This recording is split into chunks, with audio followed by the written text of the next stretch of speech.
Une femme ouvre un dossier dans une agence d'adoption et voit soudain son propre nom de famille dans la case de la mère biologique du jeune garçon à qui elle s'apprêtait à offrir un foyer et son amour. Il s'avère être son fils perdu, abandonné autrefois à cause des mensonges et de la trahison de son mari. Marie Dubois vivait à Lyon.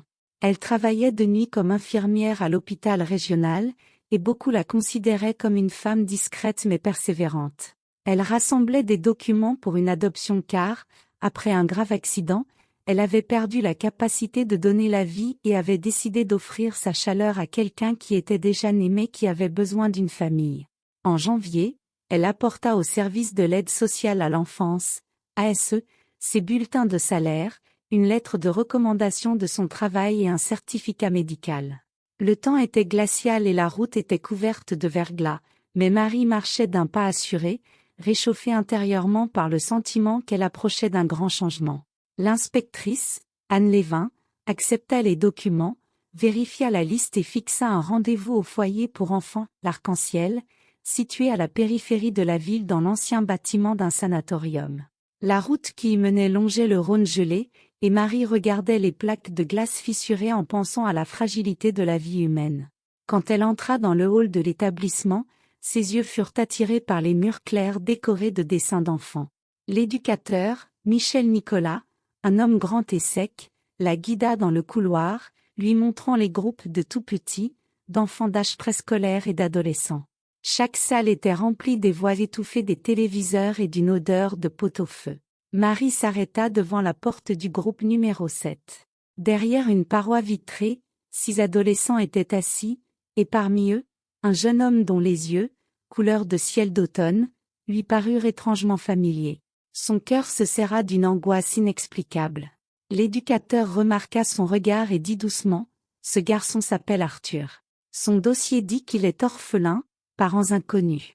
Date de naissance, il y a 17 ans. » Marie tressaillit, car dans sa tête surgit une date qu'elle avait refoulée pendant de nombreuses années, le 19 mars, le jour où on lui avait annoncé que son fils était mort à la naissance. Elle demanda à consulter le dossier d'Arthur, mais Michel Nicolas répondit qu'il fallait d'abord obtenir l'autorisation de l'inspectrice de l'ASE. Le soir même, Marie rentra dans son appartement vide d'un immeuble de la rue des Anciens Combattants. Elle ouvrit une vieille boîte où elle gardait des certificats, de vieilles lettres et des coupures de journaux. Parmi eux se trouvaient les papiers de sortie de la maternité, datant de 17 ans, où figurait la signature du médecin, Paul Garnier, son mari de l'époque. Paul était chirurgien, et leur longue amitié s'était transformée en amour. Cependant, juste après l'accouchement, il lui avait dit que le bébé n'avait pas survécu, prétextant des complications, alors que Marie était sous anesthésie et ne se souvenait de rien. La douleur s'était estompée avec le temps, mais la cicatrice était restée. Maintenant, elle se souvenait des paroles froides de Paul et de l'étrange absence de certificat de décès. On ne le lui avait jamais montré, invoquant des procédures internes. Le lendemain, Marie se rendit aux archives de la maternité Saint-Luc, où elle avait accouché. Le chef des archives, Élise Simon, refusa d'abord de lui donner des informations, mais lorsque Marie présenta une demande notariée, il apporta le registre des naissances de mars de cette année-là. On pouvait y lire « Dubois, Marie, sexe masculin, état de santé, sain ».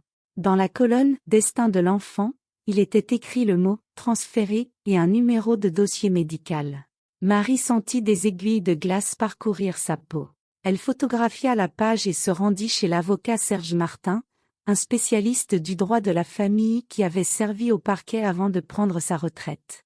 Maître Martin écouta attentivement l'histoire, examina la photo du registre et expliqua que le mot « transféré », dans le contexte d'une maternité, signifiait une remise à un foyer pour enfants suite à une déclaration d'abandon ou à une décision des services sociaux. La mort avait donc été simulée. Marie comprit que la seule personne qui aurait pu signer un abandon sans son consentement était Paul, car il travaillait dans le même hôpital et avait accès aux documents. Elle retourna à l'ASE avec une demande officielle d'accès au dossier personnel d'Arthur. L'inspectrice Lévin lui dit avec irritation que la procédure était longue, mais Marie profita d'un moment où le bureau était vide pour entrer dans la salle des archives et trouver le dossier numéro 5748. Sur la couverture, il était écrit « Nom de famille, temporairement inconnu, mère Dubois, Marie, et la date de naissance correspondait. À cet instant, le monde de Marie se mit à tournoyer. Elle retint un cri, mais ses doigts tremblaient. Elle fit des copies de toutes les pages, parmi lesquelles se trouvait l'acte de transfert de l'enfant de la maternité au foyer pour nourrissons. La signature du père de l'enfant, Garnier, Paul. Dans la case « Mère », il était écrit « Inconnu ». En rentrant chez elle par les rues enneigées, elle sentait qu'elle tombait dans un abîme de trahison. Elle composa le numéro de Paul, qu'elle n'avait pas vu depuis 10 ans. Il répondit d'une voix endormie, il vivait maintenant à Lille et s'était remarié. Marie dit qu'elle voulait parler du passé. Paul essaya de plaisanter, mais sa voix elle avait une tonalité d'acier, et il accepta de prendre un avion. 2 jours plus tard, ils se rencontrèrent au café de l'Avenue, près de la gare de Lyon-Perrache. Marie était assise avec les documents. Paul entra, vêtu d'un manteau sombre, les cheveux grisonnants, mais avec le même calcul dans les yeux. Elle lui tendit les copies et demanda « Pourquoi m'as-tu pris mon fils ?» Il resta silencieux, ses lèvres devinrent blanches. Marie ajouta « Je pensais que notre enfant était mort, et toi, tu as signé un abandon. » Paul expira lourdement. Il dit qu'il avait eu peur pour sa santé. Après l'accouchement, elle avait eu une complication rare, et les médecins avaient parlé de risque. Elle aurait pu ne pas survivre à une 2e opération. Il pensait que l'enfant serait pour elle un rappel constant de sa douleur, alors que lui rêvait d'une carrière à l'étranger. Avec un nouveau-né, il n'aurait pas pu partir, à cause des visas et des vaccins. Il avait inventé ce mensonge. Marie écoutait, et chaque mot la blessait, mais une flamme naissait en elle. Elle se leva et dit doucement, « Notre fils est vivant.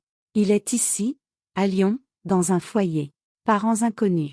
Et maintenant, je vais faire en sorte que la vérité éclate. » Elle sortit, laissant Paul assis, le visage blême.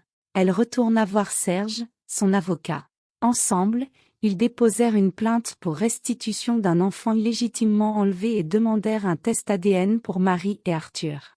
Il fallait le consentement du jeune homme. L'éducateur Michel Nicolas organisa une rencontre dans le bureau du psychologue. Arthur entra, méfiant. Il avait grandi en étant un garçon renfermé, qui faisait rarement confiance aux adultes. Marie s'assit en face de lui et murmura à peine, « Je m'appelle Marie. Je suis ta mère. » Mais les mots restèrent coincés. Elle dit alors, « Parlons simplement de musique. » Il aimait la guitare et le rock. Elle se souvint des chansons qu'elle écoutait adolescente, et la conversation fit lentement fondre la glace. Marie ne révéla pas toute la vérité d'un coup pour ne pas le traumatiser. Une semaine plus tard, Paul arriva à Lyon. La convocation du tribunal l'avait inquiété. Il proposa de s'arranger sans publicité, mais Marie n'avait plus l'intention de reculer. Elle savait qu'il restait moins d'1 an à son fils avant sa majorité, et que chaque minute comptait. Le tribunal ordonna une expertise ADN pour les 3, Marie, Arthur et Paul. Paul paya les frais. Les analyses furent faites dans un laboratoire indépendant.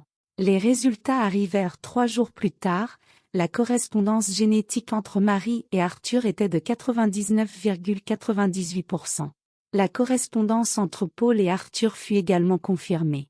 Dans la salle d'audience se trouvaient des employés de l'ASE, un journaliste du journal local, Le Progrès, et plusieurs femmes d'une association de parents adoptifs. La juge annonça la conclusion. L'enfant avait été illégalement déclaré orphelin sur la base de faux documents. Les décisions de l'ASE devaient être annulées. Les droits parentaux de Marie étaient rétablis avec effet immédiat.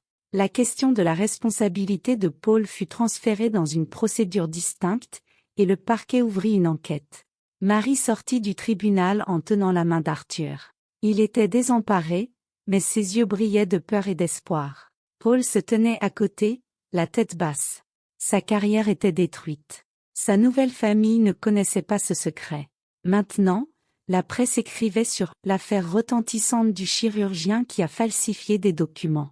Marie et Arthur commencèrent à vivre ensemble dans son appartement de la rue des Anciens Combattants. La chambre d'amis se transforma en studio de musique. Marie acheta une guitare à son fils, sur laquelle il jouait des mélodies chaque matin. Dans le village de Villeneuve, où vivaient les parents de Marie, ils préparèrent un déjeuner pour rencontrer leur petit-fils. La grand-mère, Valentine, pleurait en silence. Le garçon lui offrit timidement un bouquet de fleurs séchées qu'il avait trouvé dans les parterres abandonnés derrière le foyer. L'été, Marie et Arthur allèrent sur les bords du Rhône et apprirent à faire du kayak. Pour la première fois, Arthur vit un coucher de soleil sur le fleuve sans une haute clôture pour lui barrer la vue. Il sentit la liberté. Pendant ce temps, l'enquête avançait lentement. Paul risquait d'être accusé de faux et usage de faux, de déchéance de l'autorité parentale et de falsification de documents officiels. Son avocat faisait traîner les choses, affirmant que le délai de prescription était écoulé. Cependant, le parquet soutenait qu'il s'agissait d'une violation continue des droits de l'enfant. Un soir, Arthur demanda « Marie, peut-on pardonner aux gens qui ont menti ?» Elle répondit que le pardon n'annulait pas les conséquences, mais qu'il aidait à vivre soi-même. Le garçon réfléchit. À l'automne, le tribunal rendit son verdict dans l'affaire Paul, retrait de sa licence médicale, une peine de prison avec sursis et des travaux d'intérêt général. Dans le couloir du tribunal, Paul demanda à parler à son fils. Arthur sortit, Marie à ses côtés. Paul dit « Pardonne-moi pour tout. Je n'ai aucune excuse. » Arthur regarda son père dans les yeux et dit doucement « Il me faut du temps. » Puis il se retourna et partit. Marie vit les épaules de Paul s'affaisser. Elle ressentit une pitié douloureuse, mais ne dit pas un mot. En décembre, la maison de la rue des anciens combattants embaumait le sapin. Marie décorait l'arbre. Arthur apporta une vieille boîte de décoration et y trouva une étoile en verre avec l'année de sa naissance. Marie prit l'étoile, les mains tremblantes. Elle la suspendit au sommet du sapin, et son regard croisa celui de son fils, dans lequel brillait maintenant un ciel sans mur. Dehors, une épaisse neige tombait. Le Rhône était pris par la glace. Marie ouvrit la fenêtre, et l'air froid emplit la pièce. Elle sentait le changement qui avait commencé 17 ans plus tôt se transformer maintenant en une nouvelle vie, sans mensonge, sans perte, avec une longue route devant eux. Ce soir de janvier, Marie était assise près de la fenêtre et pensait que ce n'était que le début d'un long chemin. Arthur grattait doucement sa guitare, enchaînant les accords, et le temps semblait s'arrêter. Mais quelques jours plus tard, le calme devint un luxe, car la machine judiciaire s'était sérieusement emparée de Paul. Les journaux de Lyon publièrent un article sur le chirurgien qui avait falsifié les documents d'un nouveau-né. La journaliste, Soline Giraud, tenta d'obtenir une interview de Marie. Elle vint chez elle avec un dictaphone et une caméra. Arthur aperçut les reporters depuis le balcon et tira les rideaux. Marie comprenait que la publicité aiderait à accélérer l'enquête, mais qu'elle exposerait en même temps leur douleur familiale à toute la ville. Elle décida qu'il était important de dire la vérité aux gens, car un mensonge caché ne fait qu'engendrer de nouvelles tragédies. Elle invita Soline dans la cuisine, mit la bouilloire à chauffer et raconta juste ce qu'il fallait pour ne pas traumatiser son fils. Elle ajouta qu'elle souhaitait que son histoire serve de leçon aux médecins, aux bureaucrates et aux parents qui pensent qu'on peut briser impunément le destin des autres. Après la parution de l'article dans Le Progrès, des parents adoptifs des quartiers voisins commencèrent à contacter Marie. Ils parlaient d'étrangetés dans les documents, d'actes de naissance manquants et même de rumeurs selon lesquelles des enfants handicapés étaient parfois déclarés décédés pour ne pas gâcher les statistiques. Marie comprit que leur drame personnel pouvait n'être que la pointe de l'iceberg. L'avocat Serge Martin soutint l'idée de créer un groupe d'initiative. Chaque soir, des gens se rassemblaient dans sa cuisine, apportant des copies d'actes et de certificats, cherchant des coïncidences. Bientôt, le dossier de Serge compta une trentaine de cas d'abandon douteux. Au parquet de la région Auvergne-Rhône-Alpes, le capitaine enquêteur Romain Égard ouvrit une procédure pour falsification à grande échelle. Paul fut accusé non seulement de ses propres fausses signatures, mais aussi de participation à un réseau de capture de nourrissons pour des adoptions illégales à l'étranger. L'affaire fit grand bruit. Paul passa des aveux partiels, mais tenta de rejeter la responsabilité sur la chef de service de la maternité, Ludmila Vassilievna Korotkova, affirmant qu'elle incitait les médecins à cacher des enfants vivants si elle recevait d'importants pots de vin d'intermédiaires étrangers. Marie craignait que l'enquête ne dure des années et que tout cet enfer ne poursuive Arthur. Cependant, son fils faisait preuve de force. Il commença à faire du sport, à courir le long des quais. Un jour, il dit qu'il voulait devenir infirmier pour sauver des gens. Marie le regardait enfiler son uniforme de volontaire de la Croix-Rouge le matin, et une fierté tranquille naissait dans son cœur. Un jour, une femme d'âge moyen en manteau sombre frappa à leur porte.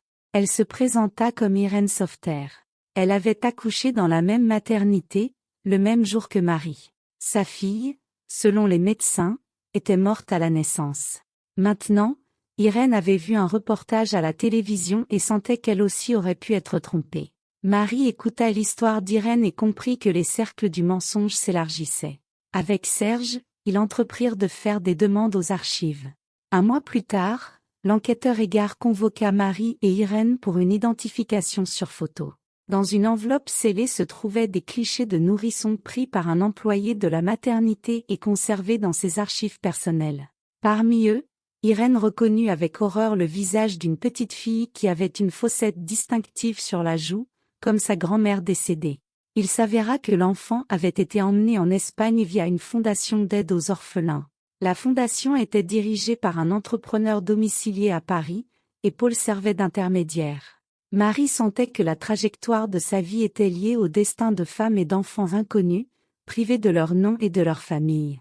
Chaque jour, la pression sur les nerfs de Marie augmentait, mais elle puisait sa force dans les tâches quotidiennes.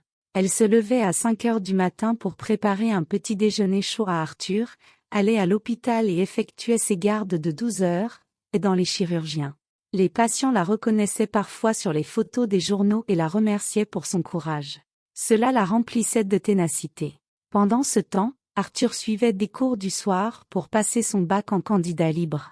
L'un de ses professeurs, M. Dubois, remarqua ses talents littéraires et lui proposa de participer à un concours régional de dissertation sur le thème « Le tournant du destin ». Arthur eut du mal à choisir un sujet, mais un jour, il s'assit et écrivit sur la façon dont un être humain peut conserver son humanité même lorsque ses proches le trahissent. Sa composition remporta le premier prix. On lui remit un diplôme à la bibliothèque municipale. Marie était dans la salle, et les larmes coulaient sur ses joues. Pour la première fois, elle voyait toute une salle applaudir son fils. Au printemps, à Lyon, une autre branche de l'enquête fut révélée. De faux documents étaient fournis à un centre international d'adoption à Paris, où ils étaient légalisés et envoyés au consulat. Georges Ratnikoff, le directeur adjoint du centre, fut arrêté pour suspicion de traite d'êtres humains. Paul fut confronté à Ratnikoff. Paul avait l'air malade, il avait maigri, son menton tremblait. Dans le couloir du tribunal, il vit Marie et Arthur. Il essaya de lever les yeux, mais n'y parvint pas. Pour la première fois, Arthur vit son père en tant qu'accusé. La colère et la pitié bouillonnaient en lui. Marie posa une main sur l'épaule de son fils et dit « Continuons à vivre. Le tribunal décidera ». Ces mots furent comme une encre, aidant le garçon à ne pas se noyer dans ses émotions. Une semaine plus tard, l'avocat Serge Martin porta le cas d'Irène Sauveterre devant le parquet. Des preuves furent trouvées que sa fille se trouvait maintenant dans une famille d'accueil près de Barcelone. Marie fut invitée à des réunions avec le consul espagnol en tant que témoin. Elle comprit que l'histoire commençait à dépasser les frontières de la ville et même du pays. En avril, le tribunal régional rendit son verdict pour Paul, 4 ans de prison avec sursis, interdiction d'exercer la médecine et obligation de verser des dommages et intérêts à 10 familles. La somme était énorme, et Paul vendit son appartement à Lille. Sa nouvelle femme demanda le divorce. Marie sentit que la punition était tombée, mais ne ressentit aucun triomphe. Elle comprenait que Paul s'était détruit lui-même par son ambition carriériste et sa peur. L'été, Arthur et Marie partirent pour la première fois à Nice, au bord de la mer. C'était leur premier voyage en famille. Ils logeaient dans une pension pour les employés de l'hôpital régional. Chaque matin, Marie prenait son fils par la main et ils marchaient le long des vagues. L'eau fraîche caressait leurs pieds. Arthur parlait de ses projets d'entrée en école d'infirmier. Marie écoutait le murmure du ressac et pensait qu'elle entendait enfin la chose la plus importante au monde, le souffle de son enfant à ses côtés. En septembre, Arthur entra à la faculté des sciences infirmières. Les premiers séminaires d'anatomie étaient difficiles, mais il avait une excellente mémoire et devint délégué de classe. Marie l'aidait à préparer ses exposés. Elle voyait dans les yeux de son fils s'allumer un véritable intérêt professionnel. Un jour, Il ramena à la maison un mannequin pour s'entraîner à la réanimation cardio-pulmonaire, et ils s'exercèrent ensemble aux compressions. Chaque pression de ses paumes sur la poitrine du mannequin, Marie l'entendait comme un battement de son propre cœur dans la poitrine de son fils. Pendant ce temps, à Lyon, un débat public sur la réforme du système de protection de l'enfance commença. Le groupe d'initiative dirigé par Marie fut invité aux séances du conseil régional. La télévision diffusait des tables rondes. Marie prononça un discours dans lequel elle disait que chaque inscription perdue dans un registre de maternité pouvait se transformer en une biographie brisée. Ces paroles furent citées sur les réseaux sociaux. Arthur se fit des amis, Valère et Dasha. Ensemble, ils formèrent un groupe de musique, jouant du rock alternatif. Les répétitions avaient lieu au sous-sol d'un centre culturel. Marie venait écouter leur première maquette. Aux yeux de Marie, son fils brillait sous les projecteurs de la scène improvisée dans la pièce sombre. Il était vivant, libre, et cette liberté était le meilleur remède pour les blessures de son cœur. Un automne, un appel du consulat espagnol retentit soudain. Le consul annonça que la famille d'accueil de la fille d'Irène Sauveterre était prête à entrer en contact. Irène demanda à Marie de l'accompagner à Madrid pour la rencontre. Marie comprit que l'expérience de l'enfer qu'elle avait traversé lui avait donné la force de soutenir les autres. Elles s'envolèrent en novembre. La rencontre eut lieu dans une charmante maison aux tuiles rouges. La jeune fille s'appelait Marina, elle parlait espagnol. Dans ses mains, elle tenait une matriochka russe. Les yeux de la jeune fille brillaient d'incompréhension et en même temps de curiosité. Irène se tenait devant elle, ne sachant comment commencer la conversation. Marie traduisit en espagnol que la personne en face de Marina était sa mère biologique.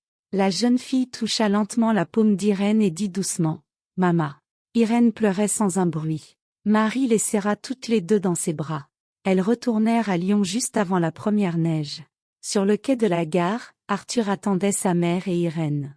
Il tenait à la main une branche de laurier séché de Madrid, un cadeau de Marina pour sa grand-mère russe. Ce laurier devint le symbole que même d'un sol étranger, un lien peut germer. En décembre, le directeur du département de la santé de la région invita Marie à une cérémonie de remise d'une lettre de remerciement pour sa contribution active à la réforme. Marie monta sur la scène de l'auditorium. Les professeurs de l'école d'infirmiers et les étudiants applaudirent. Elle prononça un discours sur le fait que la bonté doit être soutenue par un système de contrôle, sinon elle devient un prétexte pour les criminels. La salle écoutait plus attentivement qu'à une conférence.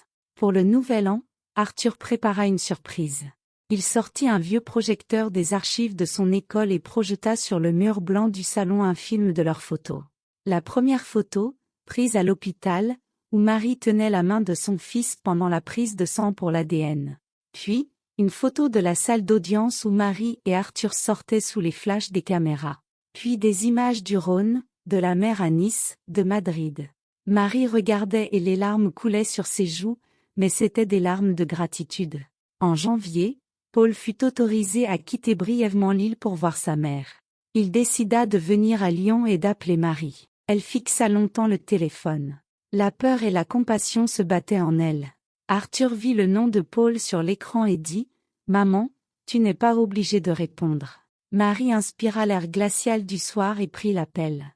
La voix de Paul était sourde. Il demanda s'il pouvait voir son fils. Marie dit qu'elle ne déciderait pas pour Arthur, qu'il devait choisir lui-même. Arthur écoutait à côté, et après une courte pause, il dit « Je suis prêt ». Mais seulement en présence de maman et de l'avocat. La rencontre eut lieu dans le bureau de Serge Martin. Paul avait l'air épuisé, maigre.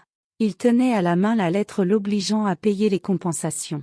Il dit doucement « Fils, pardonne-moi ». Il raconta qu'il rêvait d'une carrière de grand chirurgien, qu'il craignait que Marie ne meure lors d'une autre opération après ses complications et qu'il se retrouve seul avec un nourrisson. Il pensait sauver sa santé mentale et sa propre liberté. Arthur écoutait en silence, Marie lui tenait la main. Serge observait.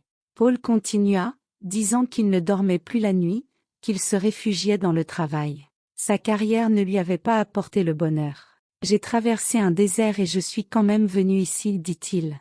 Arthur répondit d'une voix tremblante. « Maman m'a donné une chance. Toi, tu me l'as prise. Je ne sais pas ce qui va se passer, Mais je suis vivant. Paul baissa les yeux. Marie demanda, veux-tu que nous t'aidions en quoi que ce soit? Paul secoua la tête et dit, non. Vous m'avez déjà donné une leçon. Sur ce, ils se séparèrent.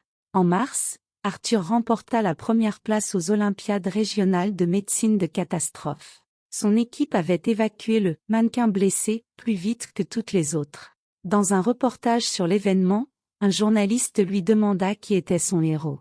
Arthur regarda la caméra et dit, ma mère, parce qu'elle m'a ramené à la vie. Ce reportage passa aux informations. À la télévision, Paul, à Lille, vit son fils sourire pour la première fois devant tout le pays. Il comprit que la vérité est plus forte que le mensonge. En avril, Marie commença à travailler comme coordinatrice d'un projet de volontariat pour soutenir les jeunes sortant des foyers de l'enfance. Une subvention de l'État lui fut accordée grâce à sa réputation. Elle organisa des séminaires sur la littératie financière, rencontra des jeunes qui ne savaient pas comment payer leurs factures. Elle leur expliquait que la rigueur et l'honnêteté sauvent des destins. L'été amena un nouveau voyage. Cette fois, Arthur proposa le lac d'Annecy. Avec Marie, ils prirent un vol pour Genève, puis un bus. Ils se levaient à l'aube, caressaient de leurs paumes l'eau glacée.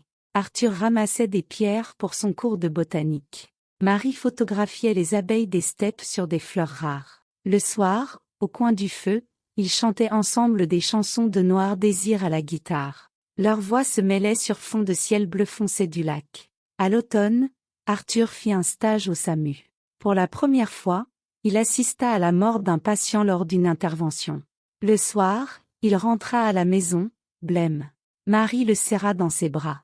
Il dit, « Maman, je me suis senti impuissant. » Marie répondit qu'un vrai soignant n'est pas celui qui sauve toujours, mais celui qui reste aux côtés jusqu'à la fin et accepte la douleur de l'autre.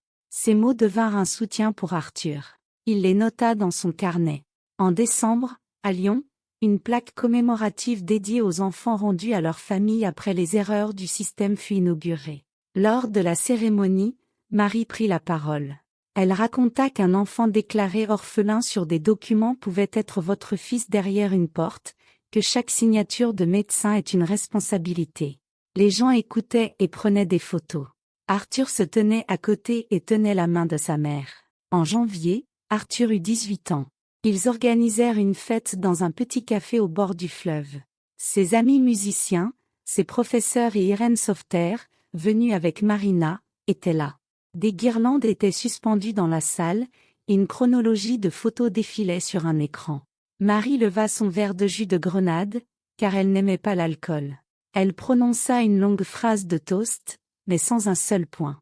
Elle dit que la vie est parfois tranchée par la lame de la trahison, mais que cette lame peut devenir le scalpel qui ouvre un nouveau cœur si on le tient correctement. En avril, Arthur sortit un album avec son groupe intitulé « Coordonnées vivantes ». Les chansons parlaient de la recherche d'un foyer, du mensonge et de la vérité, du fleuve de l'enfance.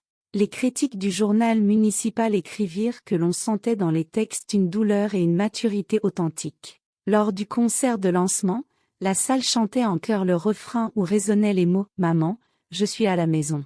L'été suivant, Marie et Arthur décidèrent d'aller à Montpellier pour déposer le dossier d'inscription à l'université.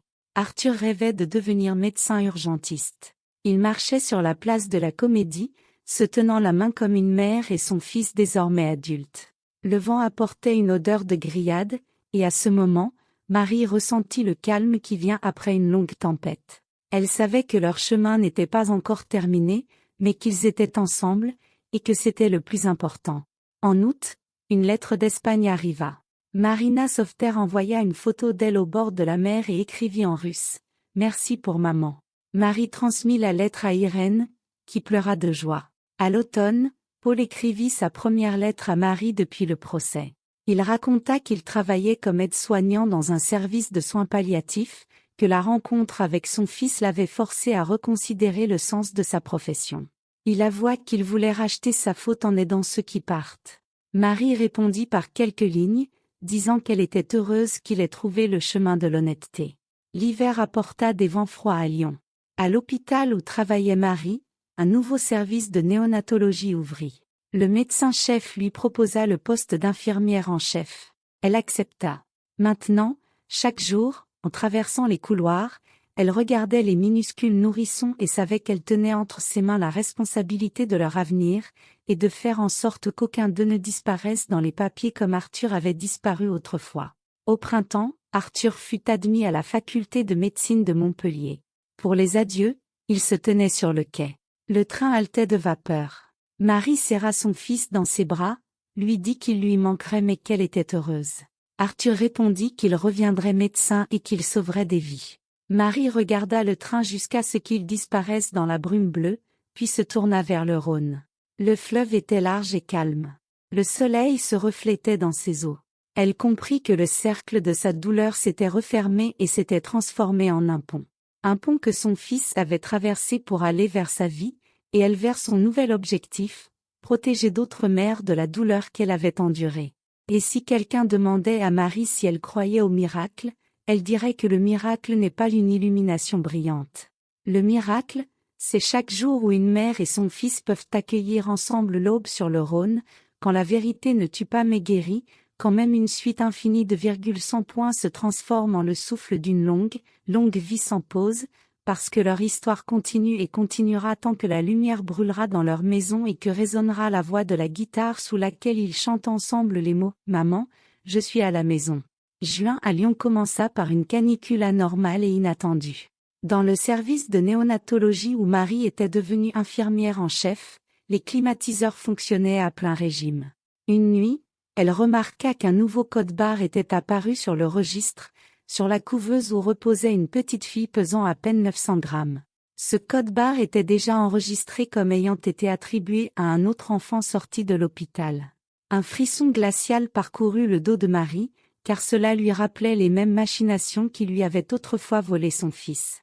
Elle vérifia la base de données électroniques et vit que la modification dans le système avait été faite par le docteur Constantin Vlasov, un nouvel interne transféré du centre périnatal régional il y a à peine un mois. Marie se souvint des rumeurs qui couraient sur d'étranges disparitions de médicaments dans ce centre. Elle décida d'observer. Le lendemain, elle s'approcha de la jeune infirmière Léna, responsable des consommables, et lui demanda si elle n'avait pas remarqué la disparition de flacons de lait pour les bébés spéciaux. Léna baissa la voix et dit que ces derniers jours, les stocks s'épuisaient plus vite que d'habitude, en particulier une partie de concentré de protéines, très coûteux. Par l'intermédiaire de l'avocat Serge Martin, Marie contacta le capitaine Égard, qui avait mené l'affaire de Paul et supervisait encore aujourd'hui l'inspection des maternités. Elle lui fit part de ses soupçons. Égard ordonna une enquête secrète. Une caméra cachée fut installée dans le service, au-dessus du réfrigérateur contenant les médicaments. 3 nuits plus tard, alors que Marie était de garde, elle remarqua que Constantin s'approchait du réfrigérateur, prenait des ampoules et les cachait sous sa blouse. Marie alluma l'éclairage de secours et donna l'alerte à la sécurité. La sécurité arriva en même temps qu'Égard. Vlasov fut interpellé. Dans ses poches, on trouva non seulement les ampoules, mais aussi des documents de nouveau-nés, des copies de passeports de couples étrangers et une clé USB avec des photos de nourrissons. L'enquête révéla que Vlasov était le nouveau maillon de l'ancien réseau de fondations exportant des nourrissons.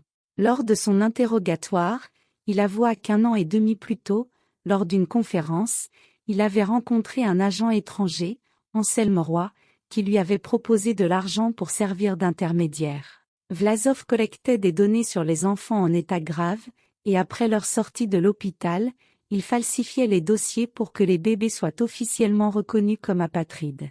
Ensuite, les anciennes relations de Ratnikov entraient en jeu, Paul ne faisait qu'accomplir la même tâche auparavant. Marie se tenait dans le couloir du commissariat. Elle regardait Vlasov à travers la vitre, il évitait son regard. Un feu brûlait dans l'âme de la femme. Maintenant, elle comprenait que leur victoire précédente n'avait été que le début de la guerre. Ses mains tremblaient, mais elle tenait les documents révélant une nouvelle chaîne. Elle dit à Égard qu'elle ferait pression sur le ministère régional pour que tous les hôpitaux instaurent un système de double audit. La télévision régionale se rendit de nouveau chez Marie. La journaliste Soline Giraud lança à l'antenne que Lyon était devenu un tournant dans la protection des nourrissons. Marie avait l'air fatiguée mais déterminée. Elle tenait dans ses bras un petit patient aux yeux d'une gravité perçante. Les téléspectateurs pleuraient devant leurs écrans et écrivaient des lettres à la rédaction.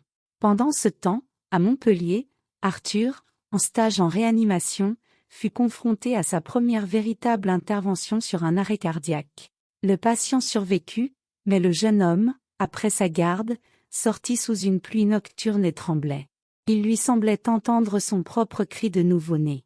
L'idée lui tournait dans la tête que s'il avait été volé pour de bon à l'époque, il n'aurait jamais touché à ce miracle de la vie. Il appela Marie. « Maman, j'ai compris pourquoi je vis. Je veux créer une fondation en l'honneur de tous les enfants sauvés. » Marie écoutait le bruit de la pluie à travers le combiné et sentait l'espoir grandir. En juillet, le président de la région convoqua une conférence de presse où il annonça la création d'un centre public de contrôle périnatal. Marie entra dans la salle sous les flashs des appareils photo. On lui proposa de devenir la marraine publique.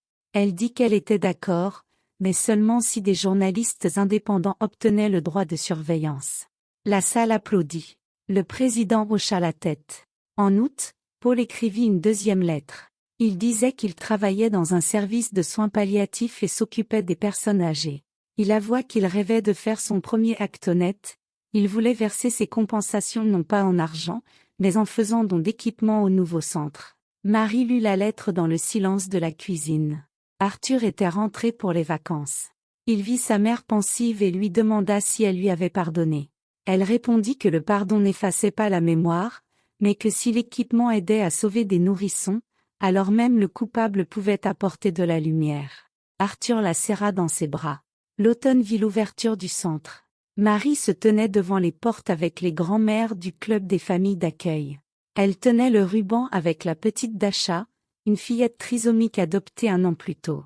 Dasha dit en bégayant « Sauve quelqu'un ». Marie serra les ciseaux. Le ruban rouge tomba.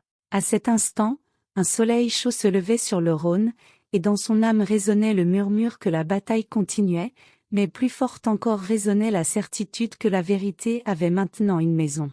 En novembre, Arthur envoya une nouvelle de Montpellier. Son groupe, Coordonnées Vivantes, avait signé un contrat pour une tournée caritative. Tous les bénéfices iraient au centre. Marie imprima l'affiche et l'accrocha dans le couloir du service. Les jeunes infirmières prirent le poster en photo, disant à leurs filles et fils « Allons écouter le garçon qui a marché en enfer ». L'hiver apporta une lettre avec des timbres espagnols. Marina Softer écrivit en russe qu'elle avait déposé une demande de rétablissement de sa citoyenneté, qu'elle voulait étudier à Paris comme traductrice et aider les enfants russes en Espagne. Irène Softer pleurait de bonheur et remerciait Marie. Elles se retrouvèrent au café La Vague. La vapeur s'élevait des tasses de thé. Dehors, la poudrerie tourbillonnait. Leurs rires sonnaient comme des clochettes. Et en mars, exactement 18 ans et un jour après ce terrible mensonge, le premier forum « Maternité honnête » eut lieu à Lyon. Sur scène, des médecins, des avocats, d'anciens orphelins prirent la parole. Marie fut la dernière à monter. Elle parla sans micro, car la salle retenait son souffle. Elle dit que chaque mère trompée était devenue une aile pour les autres, que chaque révélation était devenue une brique dans le mur de protection. La salle se leva comme un seul homme. Elle conclut par cette phrase « Vérifiez les registres, comptez les nourrissons, ne croyez pas aux statistiques arrangeantes. L'aide sans la vérité n'est qu'un masque. » Et après le forum, alors que le Rhône nocturne brillait sous la lune, Marie était assise sur le quai à côté d'Arthur. Il jetait des pierres dans l'eau. Chaque cercle sur l'eau signifiait une nouvelle famille, un enfant sauvé. Arthur dit doucement « Maman, demain je retourne à Montpellier. Mais dans un an, je reviendrai à Lyon travailler au SAMU. Et je sais qu'un jour, tu auras toute une équipe d'enfants issus de destins non abandonnés. Et notre ville deviendra une forteresse pour la vérité. » Marie sourit malgré sa fatigue. Elle leva les yeux vers les étoiles, et en elles se reflétait une lumière future. Et cette lumière perçait à travers des milliers de virgules, reliant leur vie en une phrase infinie d'espoir. Marie appela immédiatement le capitaine Égard. Il arriva en 20 minutes. Une lampe de poche à la main, l'enquêteur inspecta l'entrepôt. Sur le sol, on découvrit des traces de caoutchouc fin, et sur la porte par laquelle l'intrus était entré, une marque de crochetage à peine visible. Égard leva les yeux et dit « On dirait un professionnel, pas un simple voleur ». 1 heure plus tard, une équipe opérationnelle trouva une benne à ordures dans la cour arrière du centre. À l'intérieur gisait la moitié des archives brûlées et une clé USB sans son boîtier. Marie se tenait à côté, le cœur serré. Les pensées fusaient dans sa tête, si les preuves disparaissaient, Paul pourrait voir son contrôle judiciaire allégé, et Vlasov pourrait même obtenir une libération conditionnelle. Edgar ordonna de sceller tout le centre. Une nouvelle collecte d'indices commença. Le personnel était nerveux, certains pleuraient. Marie comprenait que la panique était l'ennemi. Elle rassembla le personnel dans l'auditorium et dit « Nous avons déjà traversé l'enfer et nous savons comment agir. L'important est de se souvenir de chaque mouvement des personnes suspectes. » Pendant ce temps, à Montpellier, Arthur apprit la nouvelle de Lyon par les canaux internes de la communauté des bénévoles. Il passa son examen d'anatomie et acheta immédiatement un billet pour le train de nuit. Il écrivit à sa mère qu'il serait là au matin. Marie répondit « Reste là-bas, ne risque pas tes études. » Mais Arthur était inébranlable. La nuit, au centre, l'alarme incendie se déclencha. Le détecteur de fumée du sous-sol s'était activé.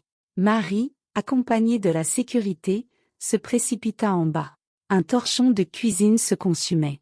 Quelqu'un l'avait allumé et l'avait laissé près d'une bouteille d'oxygène. Marie éteignit le feu avec un extincteur, comprenant qu'une série de sabotages était en cours. Le but était évident, détruire la réputation du centre et rouvrir une brèche pour les sombres machinations. Le matin, Arthur arriva. Il entra dans le hall, le visage déterminé. Il serra sa mère dans ses bras et dit « Je suis là et nous n'allons pas laisser des étrangers détruire ce qui a sauvé des centaines de nourrissons. » Marie sentit une nouvelle vague de force. Edgar réunit son état-major et fit appel au département de la cybersécurité. On découvrit bientôt que la désactivation des caméras la nuit du vol provenait d'un terminal interne. Le login local appartenait au docteur Konstantin Vlasov, bien qu'il soit déjà en résidence surveillée. Il avait donc un complice. Marie se souvint que Vlasov parlait souvent de son ami d'université, Nikita Rochkov, un informaticien qui travaillait maintenant dans une clinique privée. Les enquêteurs se rendirent chez Rochkov. Dans son appartement, ils trouvèrent de nouveaux passeports au nom de nourrissons. Non loin de l'appartement, ils découvrirent une camionnette immatriculée en Espagne. À l'intérieur se trouvaient des couffins pour bébés et des flacons de sédatifs vides. Edgar comprit qu'un nouvel enlèvement se préparait. Marie tremblait en imaginant qu'elle aurait pu arriver trop tard. Lors d'un point de presse d'urgence, le président de la région déclara que le centre continuerait de fonctionner, que la sécurité serait renforcée et que tous les hôpitaux bénéficieraient d'une surveillance policière 24h24. Les flashs des journalistes aveuglaient la salle. Marie se tenait à côté, sa voix plus dure que l'acier.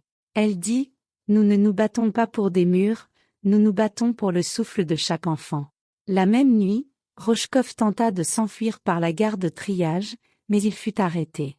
On trouva sur lui un téléphone avec une correspondance avec un certain Anselme, le superviseur du réseau. Arthur aida Edgar à traduire des parties des messages, car il avait appris l'espagnol avec Marina Softer. Il devint clair qu'il prévoyait d'envoyer 5 nourrissons par le prochain vol via Paris. Marie regardait Rochkov, détenu, dans la salle d'interrogatoire. Ses poings se serraient. Elle pensait à ces mères qui n'auraient peut-être jamais su où leur enfant avait disparu. Rochkov détourna les yeux, répétant « Ce n'est que du business ». Marie répondit « Le business sur le sang des enfants, ce sont les chaînes que tu t'es toi-même passées. » Une semaine plus tard, une réunion d'urgence du comité de l'Assemblée nationale eut lieu. Marie s'exprima par vidéoconférence. Sans citer de nom, elle décrivit le système, appela à la création d'un registre fédéral des nourrissons et à la mise en place d'un système de comptabilité par blockchain, afin que chaque enregistrement dans une maternité soit fixé sur un serveur indépendant. Les députés applaudirent. Le ministre de la Santé annonça un projet pilote, précisément à Lyon. Mais le danger n'était pas écarté. De faux messages apparurent sur les réseaux sociaux, affirmant que Marie profitait des subventions, que le centre dépensait de l'argent pour des voyages personnels. Arthur vit les vagues de commentaires. Il écrivit une réponse détaillée, joignant les rapports financiers, mais la cyberattaque continua. Il s'avéra que le réseau de bots était géré depuis la même adresse IP espagnole.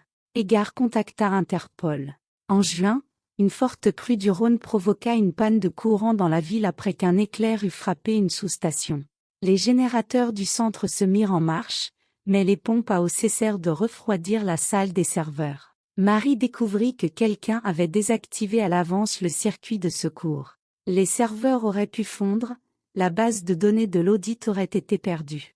Elle attrapa une clé, se précipita dans la gaine technique, ouvrit une vanne de secours. L'eau froide jaillit. Les serveurs étaient sauvés. Elle sortit, trempée jusqu'aux os, mais un feu brûlait dans ses yeux. Elle dit à Arthur, « Tant que je respire, je ne leur laisserai aucune chance. » 2 jours plus tard, Interpol confirma l'arrestation d'Anselme Roy à Barcelone. La chaîne du réseau était rompue, mais Marie savait qu'un autre prendrait sa place. Elle serra son fils dans ses bras et dit, « Nous resterons un mur tant que nous aurons la force. » Arthur répondit, « Et je mettrai à côté 1000 autres murs faits de ceux qui sortiront des foyers et se lèveront pour la vérité. » Et sur le Rhône, la neige fondait déjà, mais l'air était froid. Marie regardait le fleuve et comprenait que la tension ne disparaîtrait jamais complètement. Mais son cœur savait déjà que même dans la phrase la plus longue et la plus difficile de la vie, on ne doit pas mettre de point. On peut continuer, reliant les virgules les unes après les autres, les transformant en un souffle infini de protection et d'amour sans fin. Le vent d'été chassait les nuages au-dessus de Lyon. Dans le ciel, des éclairs d'orage dansaient. On aurait dit que le temps lui-même prévenait d'une nouvelle frappe. Au centre de contrôle périnatal, des ouvriers installaient des capteurs pour le système de comptabilité par blockchain des nourrissons. Marie parcourait les couloirs, vérifiant chaque code, chaque sceau. Soudain, le gardien, Stéphane, lui chuchota qu'il avait remarqué un inconnu en uniforme de monteur près de l'entrée de service. Son badge portait le nom d'Igor, mais aucun sous-traitant de ce nom ne figurait sur la liste. Marie monta à l'étage de la salle des serveurs. Là, elle rencontra un jeune ingénieur, Serge Joulin, qui tenait un ordinateur portable avec un firmware étrange. Des lignes vertes clignotaient à l'écran. Marie demanda qui lui avait donné l'accès. Serge répondit qu'il venait sur ordre du ministère, mais il n'avait pas d'ordre de mission officielle. Marie ordonna à la sécurité de vérifier sa carte d'identité. En réponse, l'ingénieur tenta de s'enfuir, mais il fut maîtrisé. Au même instant, le centre reçut un appel d'Arthur. Il parlait vite et de manière saccadée. « Maman, nos serveurs étudiants à Montpellier sont attaqués par la même IP qui a piraté vos caméras. J'ai tracé la route des paquets, le signal passe par un proxy fermé d'un opérateur à Paris. Ça veut dire qu'ils ont un accès interne.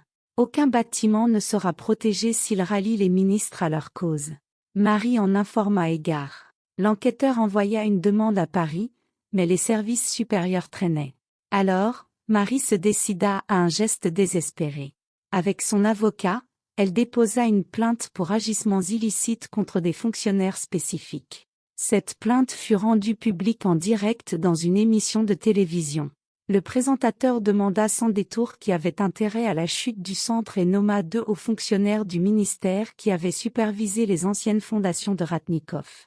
Après l'émission, des lettres de menaces anonymes commencèrent à arriver chez Marie. Le soir, la cour de son immeuble était éclairée par les flashs des téléphones des journalistes. Arthur appelait sa mère et la suppliait d'être prudente, mais Marie répondait seulement « Fils, il n'y a pas de retour en arrière. » Le lendemain, l'approvisionnement en eau du centre fut coupé. On découvrit qu'une vanne souterraine avait été fermée par des inconnus. Les incubateurs passèrent sur le refroidissement de secours. Marie, avec une équipe de plombiers, ouvrit manuellement la vanne. Ses mains furent écorchées par le métal rouillé, le sang coulait, mais elle continuait de tourner le volant. Arthur se tenait à côté, tenant une lampe de poche pour que sa mère puisse voir le manomètre. Au moment où l'eau recommença à couler dans les tuyaux, un cri retentit dans le couloir. Léna, l'infirmière, avait découvert un homme masqué près du coffre-fort contenant les médicaments stériles. Il voulait découper le disque dur de la base de données de secours. Arthur se lança à sa poursuite. Marie entendit une lutte, accourut et vit l'homme arracher le disque et courir vers la sortie de secours. Elle cria à la sécurité de bloquer le passage, mais il réussit à sauter dans un fourgon sombre.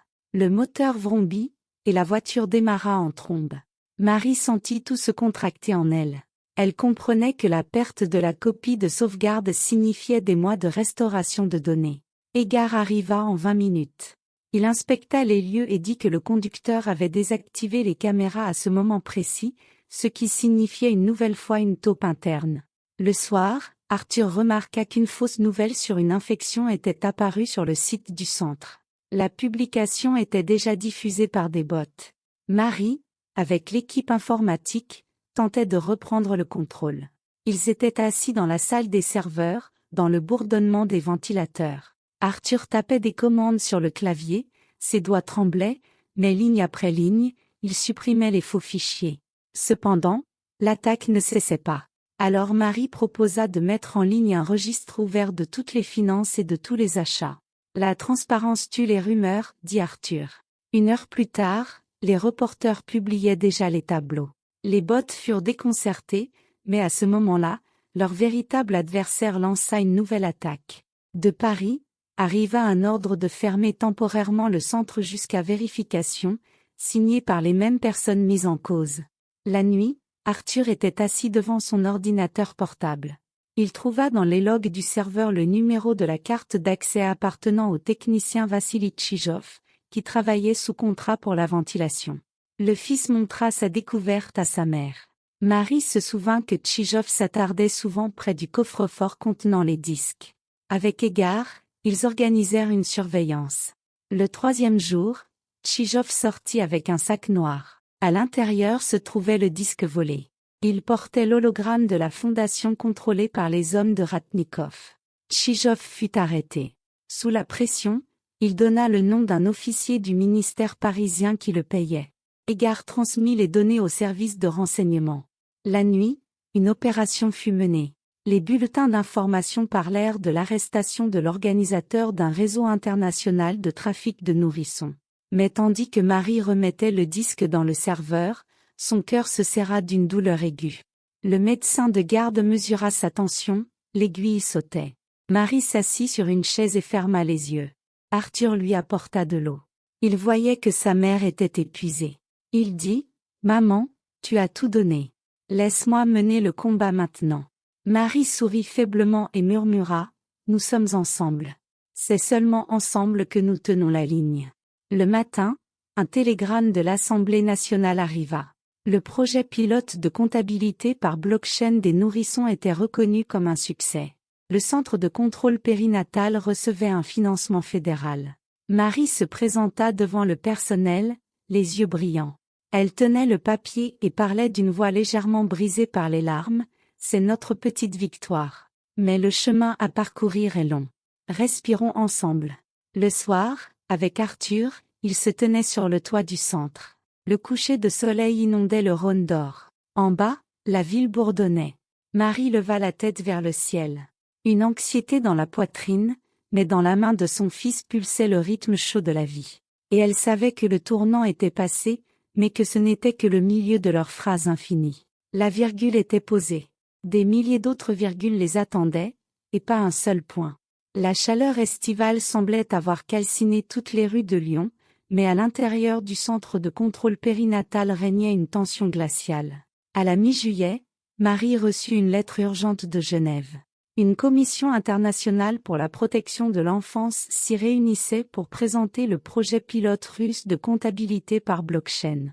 Le nom de Marie figurait au programme en tant qu'oratrice principale. Elle avait initialement prévu d'envoyer un message vidéo, mais une nouvelle directive du ministère fédéral exigeait sa présence personnelle. L'avion décollait dans 3 jours.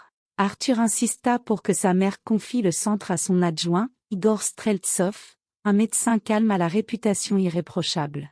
Marie hésita, mais accepta. La nuit précédant son départ, elle vérifia les stocks de médicaments, les plannings de garde, les serveurs, mais un vague sentiment de danger ne la quittait pas. À l'heure du départ, à l'aéroport de Lyon-Saint-Exupéry, le tableau d'affichage indiqua soudain un retard de vol, pour raison technique. Marie attendit. Pendant ce temps, Arthur appela de Montpellier. Il chuchota qu'une nouvelle base de données était apparue sur le net, où le nom de Marie était lié à une fondation caritative fictive, sur le compte de laquelle des millions auraient été versés. La publication était diffusée par des chaînes occidentales, et si elle s'exprimait à Genève sans démenti, elle pourrait être déclarée corrompue aux yeux du monde entier. Marie sentit la terre se dérober sous ses pieds. Elle ne comprenait pas d'où venaient ces faux comptes. Arthur lança l'idée que c'était une trace de Vlasov. Il avait avoué, mais aurait pu vendre ses compétences à un nouveau commanditaire. Marie décida de retourner au centre. Le vol était retardé. Elle monta dans un taxi, mais à la sortie de l'aéroport, un camion bloquait la route. Le chauffeur expliqua qu'il y avait eu un accident. Le bouchon s'étendait jusqu'à l'autoroute A7. Le temps filait. Pendant ce temps, Igor Streltsov appela pour signaler que l'alarme de la salle des serveurs s'était déclenchée, prétendant une suppression de fichiers non autorisés. Il demanda le code d'autorisation. Marie se méfia, car seule elle et Arthur avaient les codes. À Montpellier, Arthur tenta de se connecter au serveur, mais l'accès était bloqué. Il dit « Maman, le centre est coupé du réseau ». Marie demanda au taxi d'attendre, sortit de la voiture, chercha un chemin de traverse. Elle appela Edgar, qui la rassura, une équipe opérationnelle était déjà en route. Mais la communication fut coupée. Le signal disparut. Marie comprit que ce n'était pas une simple coïncidence. Au centre, Igor Streltsov paraissait agité devant le personnel. Il dit que l'équipement surchauffait, qu'il fallait redémarrer le système. Mais Lena, l'infirmière de garde, le vit changer secrètement un câble réseau. Lena s'écarta dans un coin, appela Arthur et lui signala que Streltsov se comportait étrangement. Arthur activa un canal de secours, se connecta via un modem satellite. Il vit que le réseau interne du centre redirigeait les données vers un nœud distant au Luxembourg, près de la même adresse IP utilisée par le groupe espagnol.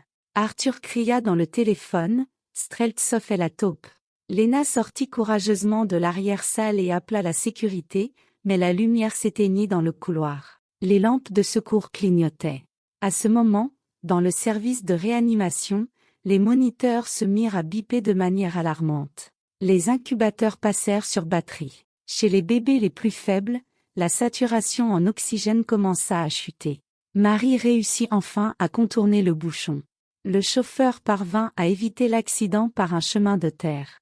Elle appela le centre, la communication fut rétablie. Arthur rapporta que la base de données du centre était en train d'être copiée morceau par morceau à l'extérieur. Marie comprit que la subvention de l'État et tout le système étaient menacés. La fuite de la base de données compromettrait le projet pilote, et en parallèle, les enfants risquaient la mort par déconnexion. Edgar était déjà à l'intérieur. Il arrêta Streltsov. Ce dernier se justifia en disant qu'il avait reçu des instructions du ministère, car une nouvelle inspection exigeait des copies des données.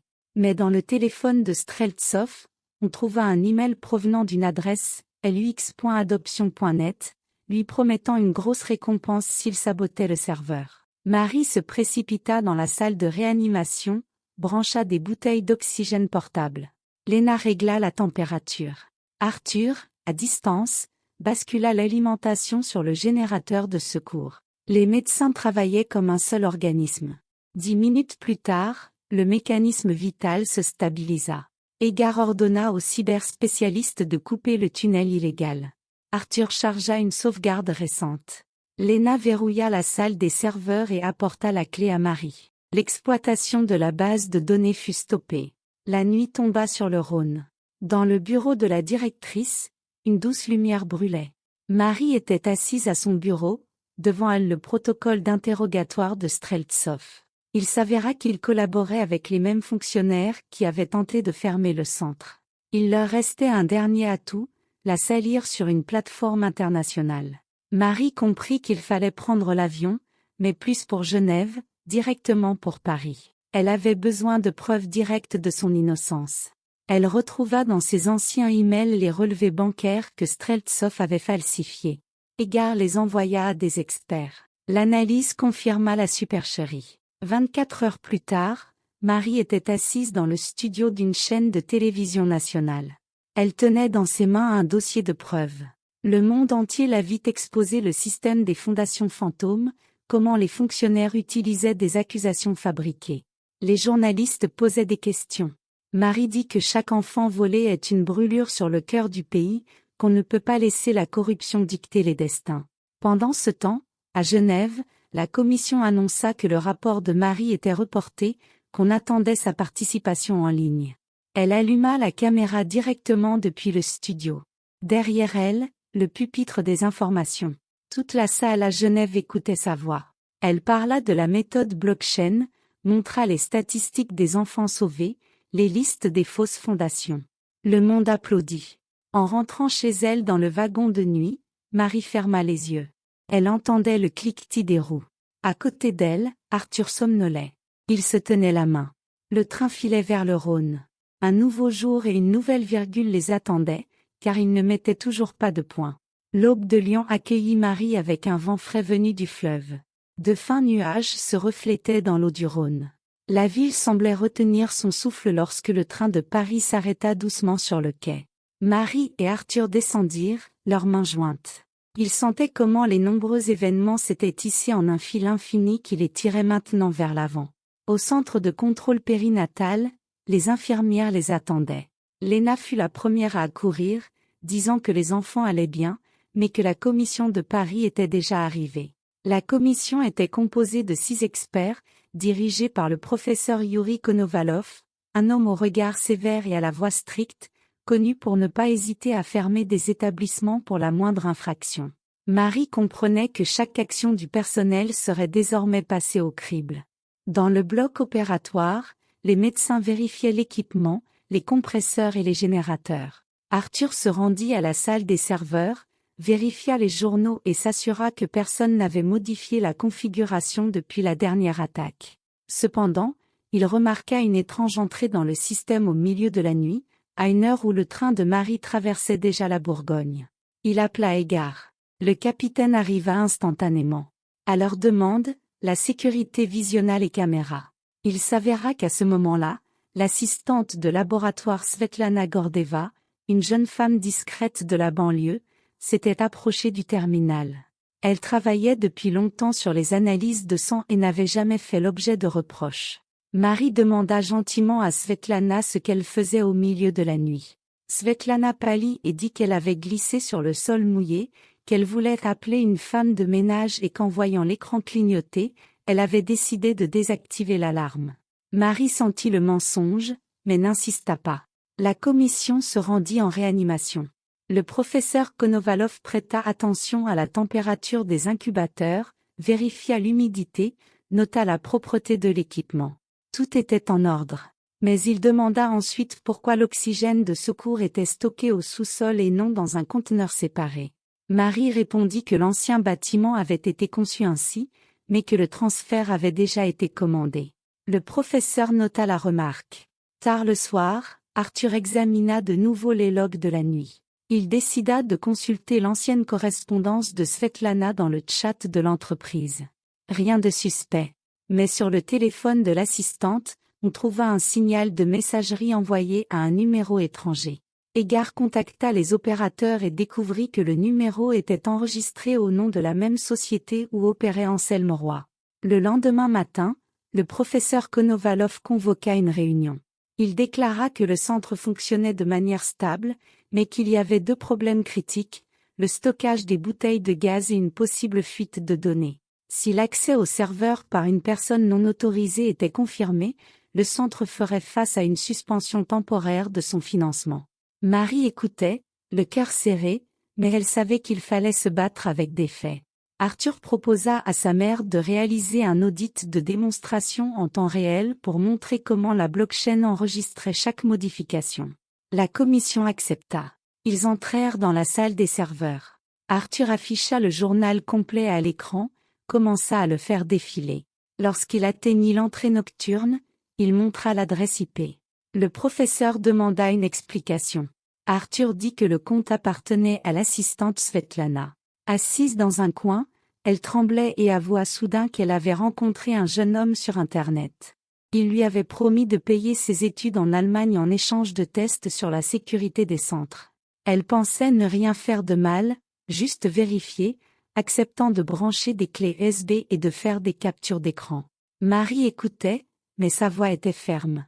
Elle dit que la confiance des soignants dans leur serment était séculaire, et que la trahison, même par naïveté, mettait des vies en danger. Le professeur Konovalov nota silencieusement l'aveu et déclara que l'incident ferait l'objet d'une enquête, mais que grâce à l'audit ouvert, les données n'avaient pas quitté le système. Par conséquent, le projet avait prouvé sa résilience. Le financement pourrait être maintenu. Marie sentit la tension se relâcher un peu. Cependant, une autre épreuve les attendait. 2 jours plus tard devait avoir lieu une vidéoconférence internationale où Marie, Arthur et l'enquêteur Égard présenteraient le modèle français de comptabilité infantile. Ils préparèrent la présentation pendant la nuit. Arthur créait les graphiques, Marie rédigeait un rapport sans mots superflus, chaque virgule portant le poids des jours vécus. La veille de la conférence, Paul envoya un colis. Il contenait un certificat pour un système d'échographie qu'il avait acheté avec les fonds de compensation. Une courte note était épinglée à la boîte. Il demandait pardon et priait d'accepter ce don en guise de rédemption. Marie regarda longuement la lettre, puis appela Égard, vérifia le fournisseur et s'assura que l'équipement était légitime. Elle décida d'utiliser l'appareil dans le service de cardiologie néonatale, pour que davantage d'enfants aient une chance. Le soir, le bureau silencieux du centre était baigné de la faible lumière d'une lampe de bureau. Marie était assise à côté d'Arthur, finalisant la présentation. Arthur mit la dernière virgule, le fichier fut sauvegardé, et à cet instant, l'électricité clignota, mais les générateurs maintinrent l'alimentation. Marie fit un clin d'œil à son fils, disant que le système tiendrait tant que leur cœur battrait à l'unisson. Le matin de la conférence était clair. À l'écran se trouvaient des experts de Genève, Washington, Berlin, Tokyo. Marie parlait d'une voix assurée, expliquant comment la blockchain protégeait non seulement les données, mais aussi la confiance des parents. Elle raconta l'histoire d'une famille lyonnaise où une femme avait retrouvé son fils 17 ans plus tard. La salle écoutait, puis les flashs des caméras illuminèrent le studio. Arthur ajouta que leur expérience avait montré que lorsque le processus est ouvert, chaque citoyen devient un contrôleur, et la corruption perd son ombre. Après la conférence, les journalistes entourèrent la mère et le fils. Marie répondit brièvement, puis se rendit en réanimation. Là, dans une couveuse, reposait une nouveau-née, Marina, que les médecins venaient de sauver d'une hypoxie. Marie se pencha vers la coupole transparente, toucha la vitre du bout des doigts et dit doucement, « Tu vas vivre. Nous ne te laisserons pas disparaître. » La petite main trembla, comme pour confirmer qu'elle avait entendu. Le soir, Arthur joua un set acoustique dans l'auditorium. Les médecins, les parents, la commission s'étaient rassemblés. Le jeune homme chantait « Maman, je suis à la maison », remplissant la salle d'une lumière chaude. Marie était assise au premier rang, à côté du professeur Konovalov. Son visage sévère s'était adouci. Il chuchota qu'il n'avait pas entendu autant de cœur dans la musique depuis longtemps. Une semaine plus tard, la commission publia ses conclusions. Le centre de contrôle périnatal devenait un établissement modèle au niveau fédéral. Des délégations de 5 régions viendraient à Lyon pour s'inspirer de l'expérience. Le financement était approuvé pour 5 ans. Égard remit le document à Marie. Elle le lut et sentit une boule se former dans sa gorge, mais elle prit une profonde inspiration, ne laissant pas les larmes obscurcir sa clarté. Au lieu de cela, elle leva la tête et dit que le vrai travail commençait maintenant. Septembre était sec et chaud. Arthur retourna à Montpellier pour ses études. Ils se dirent au revoir à la gare. Marie tenait la main de son fils et disait sans hésiter, « Souviens-toi de la virgule la plus importante, ne mets jamais de point là où l'on peut encore respirer. » Arthur sourit et répondit qu'il continuerait toujours d'avancer le long de cette phrase. Le train s'ébranla. Les fenêtres s'emplirent de la lumière du couchant. Marie le suivit du regard jusqu'à ce qu'il disparaisse derrière un virage, puis se tourna vers la ville qui lui avait appris à se battre, et marcha le long du quai d'un pas ferme de sauveuse, sachant qu'il y avait encore de nombreuses pages à venir, et que toute l'histoire s'écrivait toujours sans un seul point. Octobre apporta à Lyon un vent perçant, mais dans les murs du centre de contrôle périnatal régnait la pénombre chaude des lampes. Marie célébrait ses 30 ans de service au poste d'infirmière en chef. Ce jour-là, des délégations de différentes régions vinrent voir comment le système de comptabilité par blockchain des nourrissons fonctionnait en temps réel. Pendant que les invités repartaient, Marie monta au service de cardiologie, où se trouvait déjà le nouvel échographe acheté avec les compensations de Paul. Les médecins réglèrent les sondes. Sous la coupole d'une couveuse reposait un prématuré, Nikita, dont le rythme cardiaque s'était enfin stabilisé grâce à un contrôle échocardiographique opportun. Marie sourit, comprenant que même une page sombre du passé avait pu se transformer en un équipement lumineux. Cependant, vers le soir, Lena, de garde, apporta un bulletin alarmant. Une tempête s'était levée sur le Haut-Rhône, un vent violent abattait les lignes électriques. Selon les prévisions, une onde de tempête pouvait toucher Lyon. Marie se souvint de la crue du printemps, mais maintenant ils avaient un générateur rénové. Elle parcourut les couloirs, vérifia les niveaux de carburant, coordonna le plan d'évacuation. Une légère anxiété l'habitait, mais ce n'était plus cette terreur glaciale, car le système était devenu transparent et les gens se faisaient confiance. La nuit, la tempête s'abattit effectivement. La ville fut partiellement plongée dans le noir. La sous-station municipale signala un incendie. Le générateur du centre toussa, passa en mode autonome. Les enfants dans les incubateurs dormaient, le bourdonnement de l'équipement couvrant le hurlement du vent. Marie se tenait près de la fenêtre de la salle d'opération, regardant les éclairs déchirer le ciel au-dessus du Rhône. Des gouttes de pluie coulaient sur la vitre. Elle s'enveloppa plus étroitement dans sa blouse et ressentit soudain une douleur aiguë dans la poitrine. Ses mains devinrent froides, sa respiration saccadée. Le thérapeute André Stepanov était à côté. Il remarqua le changement sur le visage de Marie, la conduisit à un divan, fit un électrocardiogramme. Des courbes dangereuses serpentaient sur la bande. Un message fut envoyé à Arthur à Montpellier. Il était de garde de nuit à la clinique universitaire. Il laissa tout tomber, monta dans la voiture d'un ami infirmier. 8 heures de route sous une pluie battante. À l'aube, il fit irruption en réanimation à Lyon, posa sa paume sur la main chaude de sa mère et chuchota « Maman, tu m'as porté à la vie, maintenant c'est à mon tour de tenir ton cœur. » Les médecins commencèrent une thérapie intraveineuse, mais le cardiologue en chef déclara qu'une opération urgente des artères coronaires était nécessaire. L'appareil de l'hôpital pour adultes n'était pas disponible. Cependant, le nouvel échographe du service pédiatrique avait un mode de contrôle cardiaque pour adultes.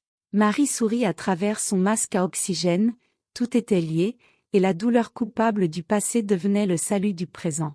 Arthur, avec le chirurgien cardiaque Vassili Kolotin, réalisa une angioplastie par ballonnet complexe directement dans les murs du centre. Dans les couloirs, les médecins et les parents se tenaient la main, priant. La tempête dehors se calma lorsque le chirurgien sortit de la salle d'opération.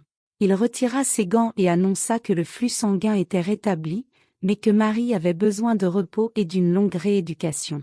3 semaines plus tard, Marie était assise sur le balcon de sa maison. Le Rhône coulait calmement sous les premières glaces. Arthur, à côté, grattait les cordes de sa guitare. Il avait été transféré de Montpellier à l'Université de médecine de Lyon pour un internat clinique en néonatologie. Il dit qu'il ne quitterait plus jamais cette terre où chaque goutte de son sang avait pris naissance. Le centre était maintenant dirigé par Lena. Elle était devenue la nouvelle infirmière en chef, mais chaque soir, elle apportait à Marie des rapports et des photos récentes des bébés qui portaient son nom. Il y avait déjà 9 Marie. Chacune avait au poignet un bracelet nominatif avec un identifiant blockchain unique, et chaque parent savait que le parcours de son enfant était transparent et protégé. Paul envoya une autre lettre. Elle ne contenait qu'une seule phrase : « Grâce à toi, plus de 1000 enfants ont été sauvés. J'ai compris que le bien est plus fort que n'importe quelle carrière. Je te demande de me permettre d'apporter mon travail au bien-être du centre, comme aide-soignant ou technicien. » Marie tint longtemps la lettre dans ses mains, puis écrivit une réponse. Le bien revient quand on est soi-même prêt à l'accueillir. Viens. Et elle mit une virgule là où aurait pu se trouver un point. En décembre, dans l'auditorium rénové du centre, se rassemblèrent médecins, parents, enfants sauvés, représentants de l'ASE et du parquet. Sur scène montèrent Marie, dans une robe claire, et Arthur, en blouse blanche. Derrière eux, une chronique de 16 ans de lutte était projetée. Sous les derniers accords de la chanson « Maman, je suis à la maison », Marie leva la main. La salle se tut. Elle dit que la vérité n'est pas un éclair brillant, mais une chaîne de petites lumières, chacune allumant la suivante, et tant que nous ne mettons pas de point, les lumières continuent de briller. La salle répondit par une vague d'applaudissements unanimes. Quelque part au fond, se tenait le professeur Konovalov, les yeux brillants. Au premier rang, la petite Marie, la même fillette de la couveuse, riait.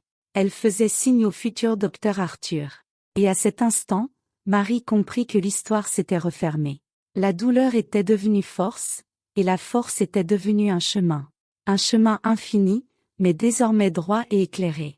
Le chemin continuait, toujours sans point, car de nouvelles vies, de nouvelles virgules et un nouveau souffle d'espoir les attendaient.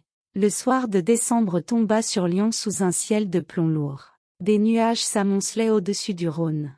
Au centre de contrôle périnatal, une équipe réduite était de garde. Léna vérifiait les incubateurs. Marie était chez elle, en convalescence. Arthur était de garde aux urgences. La neige tombait à gros flocons. Et soudain, à 21h17, la lumière s'éteignit. Même le générateur de secours resta silencieux. Léna se précipita vers le tableau électrique, mais le cliquetis des disjoncteurs se perdit dans le silence. Une légère odeur de brûlé se propagea dans les couloirs. Au sous-sol, un incendie avait éclaté. Quelqu'un avait mis le feu à la gaine de câble. Les flammes rampaient vers les bouteilles d'oxygène. Léna appela les pompiers, mais la liaison fut coupée. Arthur se rua à travers la cour, la neige lui fouettant le visage. Il entra dans le sous-sol enfumé. Des étincelles volaient. Il aperçut l'ombre d'un homme masqué tenant un bidon d'essence.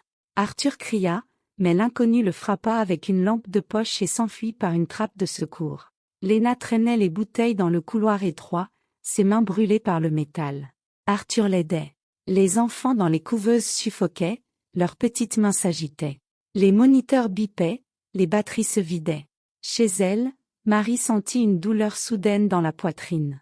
Le téléphone sonnait à tout rompre. C'était Léna, la voix tremblante. Elle criait, « Le centre brûle, les enfants sont sans oxygène. » Marie attrapa son manteau, sortit dans la tempête. La neige lui cinglait le visage, son cœur battait de manière erratique, mais elle marchait. Les pompiers étaient bloqués dans une rue barrée, les congères leur coupant la route. Marie vit des volutes de fumée s'élever au-dessus du toit. Elle entra à l'intérieur, à travers une fumée âcre. Ses yeux pleuraient. Quand elle arriva en réanimation, Arthur était à genoux, berçant le nouveau-né Nikita. L'oxygène était épuisé, le bébé devenait bleu. Marie arracha de son cou sa propre bouteille d'oxygène de rééducation, connecta le tuyau au masque de l'enfant. La respiration du bébé sursauta, mais le cœur de Marie fut transpercé d'une douleur aiguë. Elle sentait ses mains trembler, mais elle tenait fermement la valve pendant qu'Arthur éteignait le feu avec une bonbonne d'eau portable. Une énorme poutre, consumée, s'effondra. Marie poussa Arthur et l'enfant sur le côté. Le feu lécha les bords de sa blouse. La poutre tombée lui écrasa la jambe. La douleur irradia dans sa colonne vertébrale, mais elle vit Arthur emporter Nikita et 2 autres nourrissons dans le hall. Là, la lumière de secours s'était déjà rallumée, le générateur avait été rétabli, mais Marie restait dans la fumée. Arthur revint, tenta de soulever la poutre, mais le métal était brûlant. Ses mains se consumaient. Marie chuchotait, « Fils, pars, sauve-les. Les virgules continuent de vivre. Ne mets pas de point. » Les pompiers se frayèrent un chemin, sortirent Marie. Mais le sang pulsait de sa poitrine, son cœur perdait son rythme. Arthur tenait sa mère dans ses bras. La neige volait à travers les fenêtres brisées. Les gyrophares éclairaient son visage. Elle murmurait à peine, « Prends soin des enfants. Prends soin de la vérité. » À l'aube, un épais brouillard recouvrait le Rhône. Les sirènes s'étaient tues. Le centre avait survécu. Tous les nourrissons étaient vivants. Mais Marie était partie. Son cœur n'avait pas supporté ce dernier effort. Le soir, la ville était en deuil. Devant les murs du centre, les parents déposaient des bougies. Les journalistes se taisaient. Arthur était assis dans le hall vide. Sa guitare reposait à côté de lui, les cordes vibrant au gré des courants d'air. Il joua doucement un accord. Il n'y avait plus de chansons. Les mots étaient restés coincés. Le service de presse de la région annonça que le centre porterait le nom de Marie Dubois. Une plaque commémorative en marbre blanc serait accrochée au-dessus de l'entrée, et le système blockchain conserverait sa dernière connexion, un enregistrement divisé par des virgules, là où il n'y a pas un seul point. Mais dans l'âme d'Arthur, une phrase infinie naissait. Il leva les yeux vers le ciel qui s'assombrissait et murmura « Maman, je suis à la maison. Mais tu n'es plus à la maison. » Et il comprit que sa maison était désormais dans chaque enfant que sa foi avait sauvé. Sur le Rhône, la glace s'étendait. Le vent emportait les étincelles de l'aile incendiée. Et dans les couloirs du centre, la faible lumière des lampes de garde brûlait toujours, et chaque lampe tremblait, comme une virgule, laissée entre un souffle et un silence. Un souffle qui s'était arrêté, et un silence dans lequel il n'y a plus un seul point.